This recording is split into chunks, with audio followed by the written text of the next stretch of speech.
Well, from get it out of the box. Country I Depot. accept. Yes, I Well, say I do. if you survive a fist fight with, I don't know, maybe the next person on the phone, then maybe you can have them. Well, who's the next Yes? person on the phone? Let's welcome that person as he gets back in the octagon on Saturday. Cody Stamann. Cody, how are you? I'm good, man. How are you? Not too bad. We appreciate your time. Another fight week. Are they all the same? Everyone presents different challenges for sure.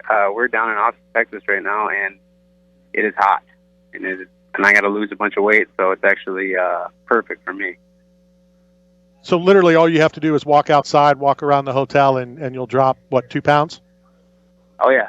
I think I'm gonna go for a walk here right after this, and hopefully I don't have to do my workout tonight because it's so hot here. I might be able to just do it right on the sidewalk. Well, we're a national show based out of Tampa, St. Pete, Florida, so we know what hot is. We do. And, I fill my pool up just walking from my house through the porch to the pool, and that's what heat does. Talk to me about the, yeah, for sure. About the week. Is it, you're counting the minutes, you're counting the hours down to like summer vacation and you get back in the octagon on Saturday, or do you try not to think about, how much fun you're going to have on Saturday right away? I try to just stay in the moment, especially fight week. I feel like if you're constantly thinking about it, you just drive yourself crazy. So I try to keep busy doing whatever I can, maybe do a little sightseeing, wander around Austin, watch people eat really good food, and not partake because I have to make weight. But yeah, fight week, I think for what a lot of people don't see is the weight cut. So for fighters, it's like media cut weight. You don't get to enjoy it as much. Once the weight cut's over, I feel like then there's like this big sigh of relief where you can kind of just focus on eating a good meal, enjoying yourself that night, and then obviously the next day you wake up with nothing but a fight on your mind. Sure. How come so many of you fighters, and it's okay that I'm grouping them all together, you fighters, watch the Food Network, talk about food, knowing that you really can't partake in it until Friday night or Sunday morning?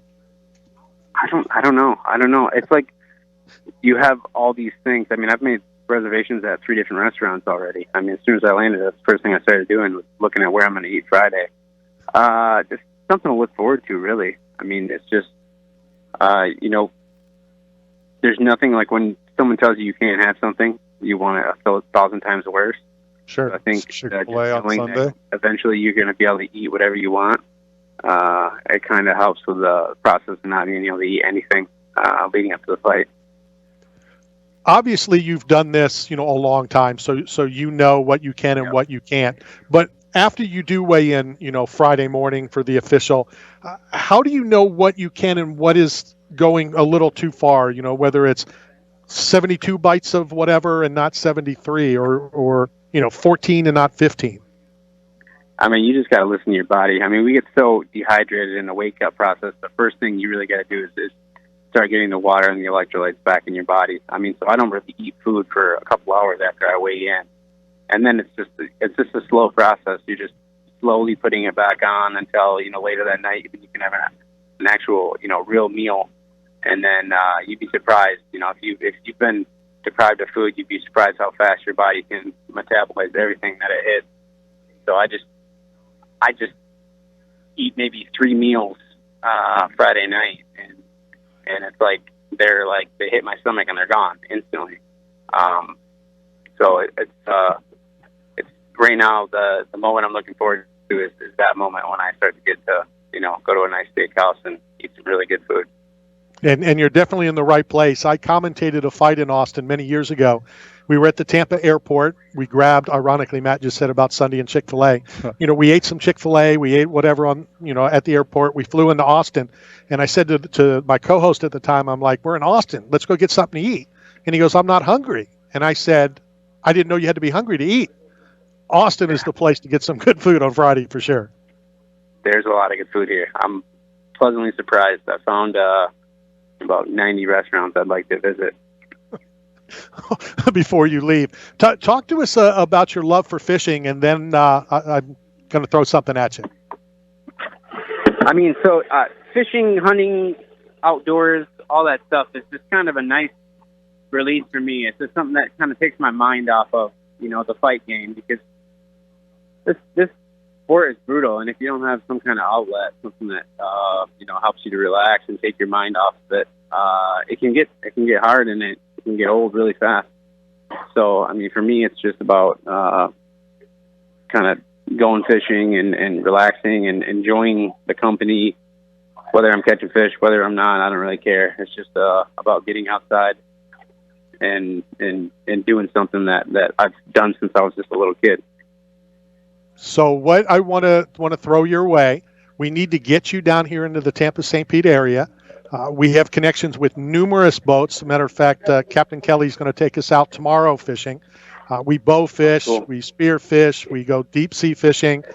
My son's father-in-law is the head fishing captain at Walt Disney World, and we send a lot of the fighters up there to go on the Disney lakes and catch fish. So we need to get you down here into the Tampa area. Yeah, I'd love to. I will. We'll make it happen after this fight. I would love to get down to Florida and catch everything you guys got. That all sounds fun. I love spear fishing, bow fishing. I've done a few times. I've never actually fished in Florida though, so that'd be very cool. We will definitely talk about it after Saturday night. Give me your thoughts on your opponent, Eddie Wineland. Eddie Wineland's a legend in the game. He's been around forever. I watched this guy win the WEC title when I was in high school, I think. So it's a cool opportunity for me to get to fight somebody that's probably a Hall of Famer like Eddie Wineland. But the fight game's brutal, and my only goal is to make sure that Eddie Wineland's career stops Saturday night. And I hate even saying that out loud, but that's the reality of the game. It's me or him, and Sure. It's got to be me. So I did, 10, 12 seconds. I don't like to do a whole lot of research. I like to just chat, and when things come up and come out, it's more genuine. But I did see something, and it was kind of ironic. Now, my co-host has been fired 3 times live on the air, and it wasn't a gimmick. It wasn't a game. It was true. So, Matt, if you remember when you got fired all 3 times, Yes. and the show was cut short, what music was played?